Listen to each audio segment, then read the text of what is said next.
Hi hello నమస్తే welcome to my channel. Kalyan Padala. So ఎప్పటినుంచో ఎందరో ఎదురు చూస్తున్న కళ్యాణ్ పడాలా బర్త్డే సెలబ్రేషన్స్ అయితే చాలా గ్రాండ్గా చేస్తున్నారు వాళ్ళ ఫ్యామిలీ మెంబర్స్.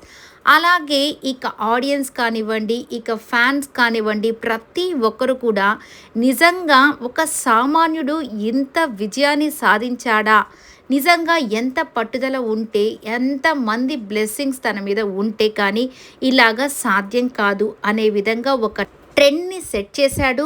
అలాగే నిజంగా ఇంతమంది ప్రేమని అలా పొందుకోవడం అనేది సామాన్యమైన విషయం అయితే కాదు. సో ఇక ట్రెండ్ని ఫాలో అవుతున్నాడు, అలాగే ట్రెండ్ని కూడా సెట్ చేస్తున్నాడు. ఇక ఎవరైనా సామాన్యుడు బిగ్ బాస్ హౌస్లోకి వెళితే ఇక కప్పుతో కూడా రావచ్చు అనేది నిరూపించి చూపించాడనే చెప్పాలి. అందుకే ఆ క్రేజ్ అసలుకి ఎక్కడా తగ్గట్లేదు. తను కనిపిస్తే విజిల్స్, అలాగే తను అడుగు పెడితే ఆ యొక్క షోలో అంతా కూడా అదుర్స్ అన్నట్టుగా తయారవుతుంది. సో ఇక ఏది ఏమైనప్పటికీ నిజంగా మంచి మంచి సినిమా ఛాన్సెస్ కానివ్వండి, మంచి మంచి ఈవెంట్ ఛాన్సెస్ కానివ్వండి, ప్రతి ఒక్కటి సంపాదించుకుంటూ, అలాగే ఫ్యాన్స్ మాత్రం అస్సలు ఎక్కడ అలసిపోవట్లేదు. సో ఇక తన బర్త్డే సెలబ్రేషన్స్ని చాలా గ్రాండ్గా సెలబ్రేట్ చేస్తూ ఉన్నారు. ఎస్, నిజమే కదండి. ఒక మనిషికి కావాల్సిందేంటి, ఏదో ఒకటి అనుకున్నది సాధించాలి అనే పట్టుదల ప్రతి ఒక్కరికి ఉంటుంది. కానీ అది ఎంతమందికి సాధ్యపరచుకోగలుగుతున్నారు?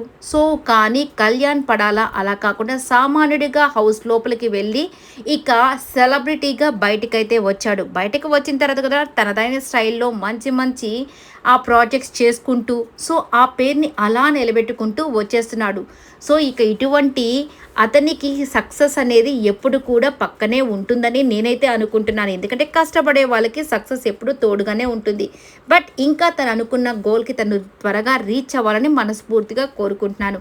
అలాగే తనుజ, అలాగే కళ్యాణ్ ఇద్దరి ఫ్రెండ్షిప్ బాండ్ని కూడా ప్రతి ఒక్కరూ అర్థం చేసుకొని, ఎస్ వాళ్ళిద్దరు ఫ్రెండ్స్ మాత్రంగానే ఎప్పుడు కొనసాగుతూ ఉంటారు. కాబట్టి వాళ్ళకి ఎప్పుడు కూడా మీ యొక్క ప్రేమను కూడా పంచండి, అంతేకాని ద్వేషాన్ని కాకుండా వాళ్ళిద్దరిని అలా వదిలేసేయండి. ఎందుకంటే తనూజ కంటే కూడా చాలా చిన్నవాడని అర్థమవుతుంది. ఎందుకంటే 24th బర్త్డే సెలబ్రేట్ చేసుకుంటున్నాడు. ఇక అలాగే 23 ఇయర్స్కి బిగ్ బాస్ హౌస్లో ఎంత మెచ్యూరిటీ లెవెల్స్ అంటే తనకున్నాయో అర్థమైంది కదా. తను మాట్లాడే విధానం కానీ, తను బిహేవ్ చేసే విధానాన్ని చూస్తే నిజంగా అసలు ఈ అబ్బాయికి 23 ఇయర్సేనా అన్నట్టుగా అనిపించింది. సో ఏజ్ గ్యాప్ కూడా చాలా ఉంది. కాబట్టి వాళ్ళు జస్ట్ ఫ్రెండ్స్ మాత్రం, ఇంకేదో అని ఎక్కడ ఎవరు కూడా దాన్ని పబ్లిక్గా ఇబ్బంది పెట్టకుండా జస్ట్ హ్యాపీగా వాళ్ళిద్దరు ఫ్రెండ్షిప్ని అందరూ అర్థం చేసుకొని అలాగా వాళ్ళిద్దరిని వదిలేస్తే హ్యాపీగా వాళ్ళు మూవ్ ఆన్ అయితే అవుతూ ఉంటారు. అలాగే మంచి మంచి ప్రాజెక్ట్స్ కూడా కళ్యాణ్కి రావాలని, తన కెరియర్లో కూడా తను అనుకున్న ప్రతి గోల్స్ని రీచ్ అవ్వాలని మనస్ఫూర్తిగా కోరుకుంటున్నాం. కష్టపడేవాడికి ఎప్పుడు కూడా దేవుడు కూడా తోడుంటాడు. కాబట్టి తనకు కూడా దేవుడు తోడుండాలని కోరుకుంటూ ఇక మరి ఒక్కసారి happy birthday Kalyan. God bless you. ఈ వీడియో నచ్చితే లైక్ చేయండి, షేర్ చేయండి, కామెంట్ చేయండి అండ్ సబ్స్క్రైబ్ చేసుకోవడం మాత్రం మర్చిపోకండి.